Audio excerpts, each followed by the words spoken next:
Pessoal, tudo bem? Nós vamos, nessa videoaula, falar sobre o anexo 11, número 11 da NR15, agentes químicos cuja insalubridade é caracterizada por limite de tolerância e inspeção no local de trabalho. Esse anexo, sobre agentes químicos, ele é muito abrangente, fala de muitas coisas, e nós vamos em todas as empresas ou a maioria das empresas que o técnico de segurança ele for trabalhar, ele se deparará com situações onde há agentes químicos ou há trabalhadores expostos a agentes químicos. Então é muito interessante a gente ter uma boa, análise, uma boa inspeção do local do trabalho. E essa avaliação, geralmente, ela pode ser quantitativa e, às vezes, qualitativa.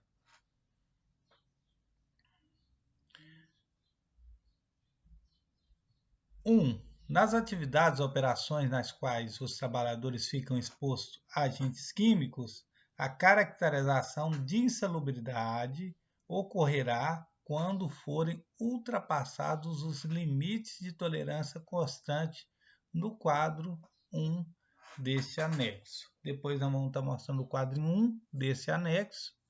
Então, na atividades e operações na quais os trabalhadores ficam expostos a agentes químicos, a caracterização da insalubridade ocorrerá quando ultrapassar os limites de tolerância constante no quadro 1. Vai ter muitos e muitos casos que a minha inspeção no local de trabalho não quer dizer que, para caracterizar a insalubridade, se eu tenho uma dúvida se aquele local é insalubre ou não, vamos dizer assim, eu vou ter que caracterizar ele de acordo com a norma, a NR15, esse anexo. No quadro 1,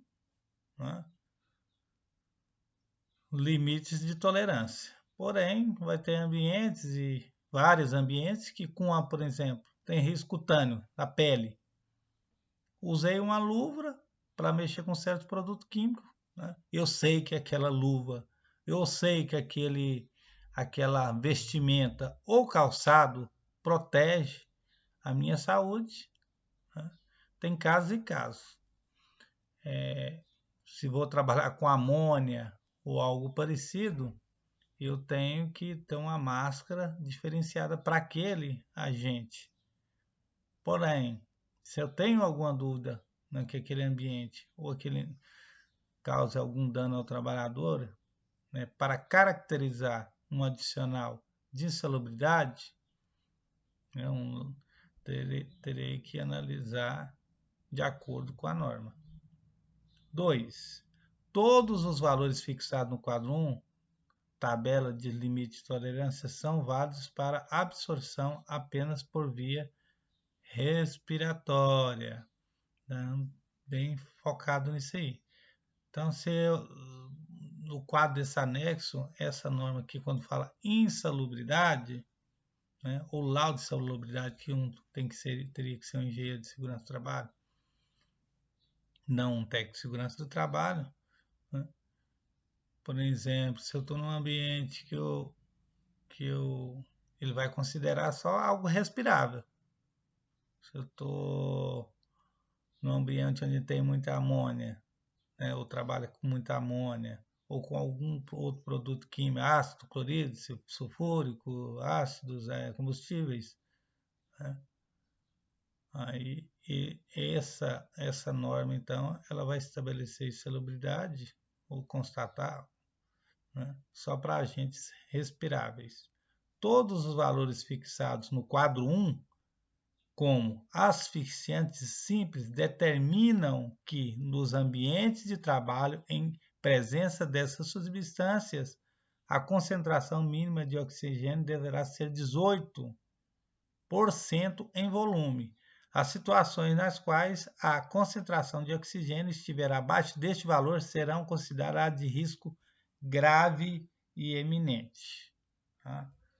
Então, lá no quadrinho nós vamos ver, por exemplo, o ácido, ou por exemplo, o acetileno, né? A gente vai ver lá no quadrinho que é um asfixiante simples.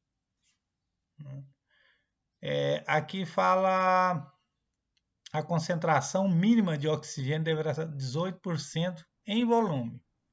Nós temos um aparelho onde eu trabalho, que é um medidor de 4 gases, né, para espaço confinado e para ambientes, ele mede 4 tipos de gases. Né? Ele mede gases de ácido, combustíveis e também oxigênio, quantidade de oxigênio no ambiente. Se esse oxigênio está abaixo de 19, já eu tenho que, né, sair desse ambiente, ventilar, né, porque o trabalhador vai estar em risco de morrer asfixiado por falta de oxigênio no ambiente. O acetileno tem o poder de, né, cortar o oxigênio do ambiente.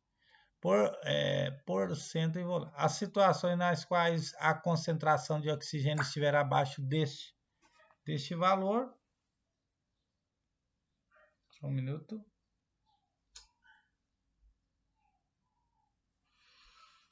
Deste valor, considerado de risco grave e eminente.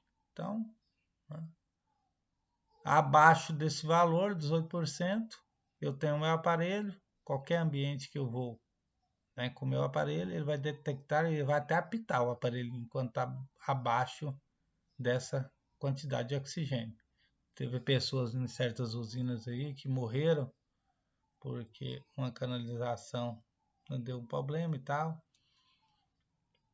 E não se sabe se é parte de algum produto inflamável que adentrou para dentro do local que eles estavam trabalhando. Ao mexerem com o celular, aparentemente, né, aquele local explodiu.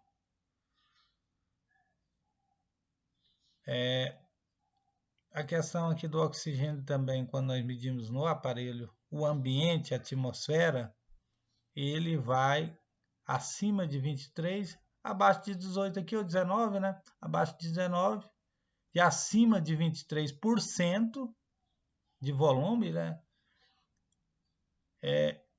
Ele vai acusar que aquele ambiente, né, ele oferece grave risco e eminente.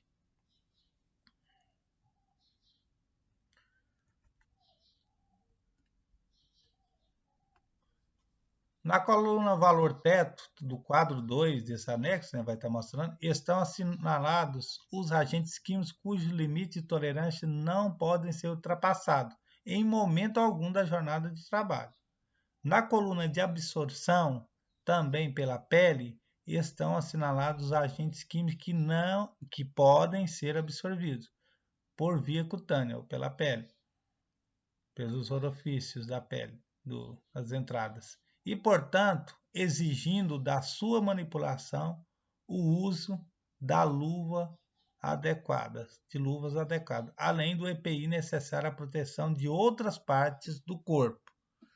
Então, na coluna que fala de absorção pela pele, estão assinalados químicos que podem ser absorvidos por via cutânea, então pelos orifícios, pelas entradas, pelos buracos, vamos dizer assim, da pele, né? Dos poros, seja ele nas mãos ou seja ele em qualquer parte do corpo. Então, nós temos que usar o EPI adequado para cada função, né?